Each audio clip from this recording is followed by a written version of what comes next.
Well, it looks like a happy couple. Welcome to week 5. And we're talking about marital trust. And we've now reached the point we're going to change the course. Up until now, we're talking about rules on ownership, rules on gifting, rules on taxation. Now we're going to start talking about things we can do to reduce the taxes, to reduce the deferred taxes, and actually even do away with taxes. And we start out with the marital trust because that's probably the one um, most familiar to the students in the class. It's also one of the more easy ones, so it's a good starting point. Um, and uh, which gets us to unified credit, applicable credit amount. Under current law, if the first spouse dies, does not use all of the unified credit, or applicable credit amounts is another name for it. Amount unused is transferred to the second to die's estate. Now that is a big advantage. But let's say that the first to die has $5 million, again, unindexed, because it's indexed today, it'll be higher than that, but and the second to die, and the first to die only uses $1 million of it. That gives the $4 million transferred to the second spouse, so that the second spouse has the $9 million indexed that can be used for their taxation. That is a big advantage today because this takes care of almost all taxpayers.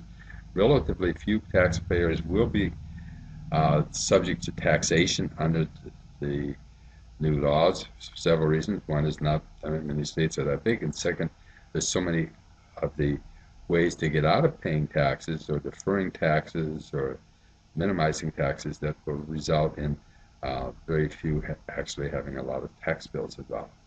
I guess it's estimated 4,000 or 5,000 a year at the most. Characteristics of transfers to spouse.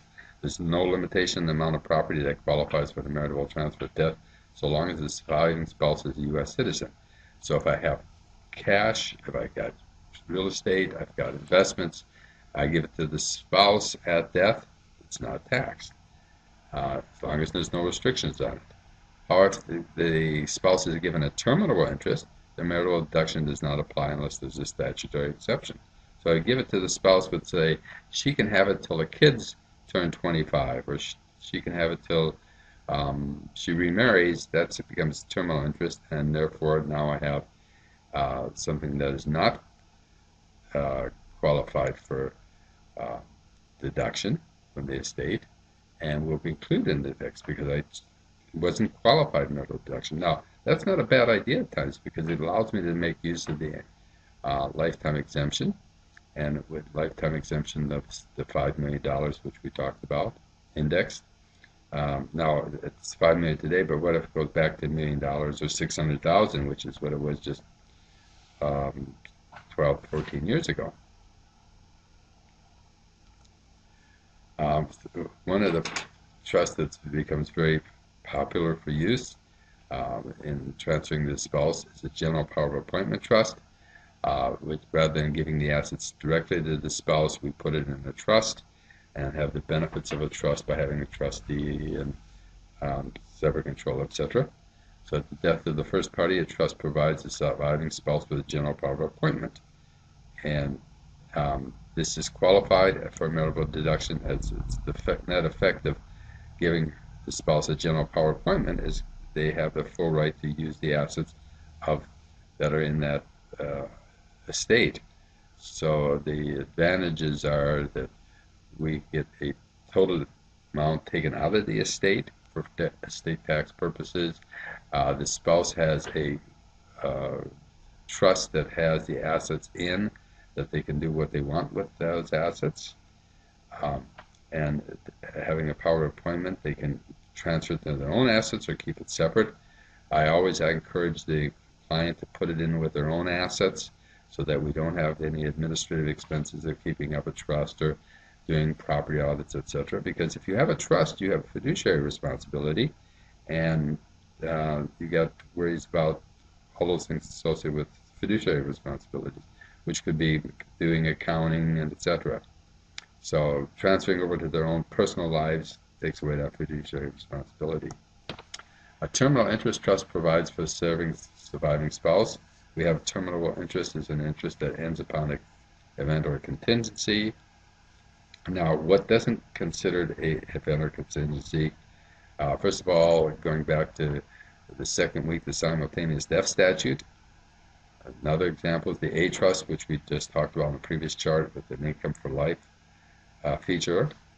A Q-tip, which we'll talk about shortly, and a transfer to a qualified CRT, where the surviving spouse is the only non-charitable beneficiary. And CRT stands for Charitable Remainder Trust. Those are exceptions to terminal interest. Probably never run into them in your life, and other than the A trust with an income for life, but they are things. Let's take a look at the Qualified Terminal Interest Property Planning Trust.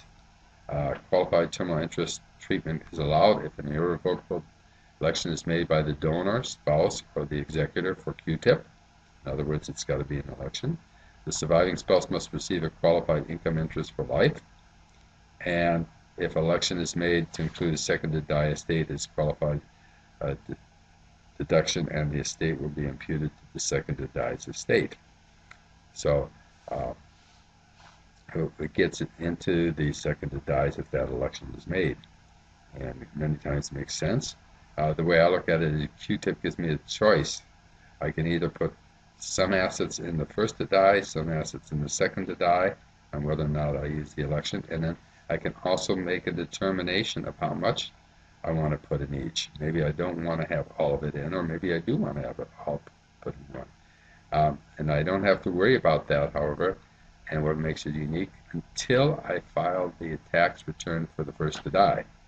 Now, that tax return for the first to die could be 3, 4, or 5 years after that death, and I have much better insight there of what's happening than I would when a person died. In fact, I've had situations where the second to die died before I had to do the tax return for the first to die, which gave me complete ability to make very good judgment as to how to handle those Q-tip. We also have an estate trust. A surviving spouse is entitled to income for life, and any accumulated income and corpus are included in the second to die's estate. And that's, again, the key is having income for life.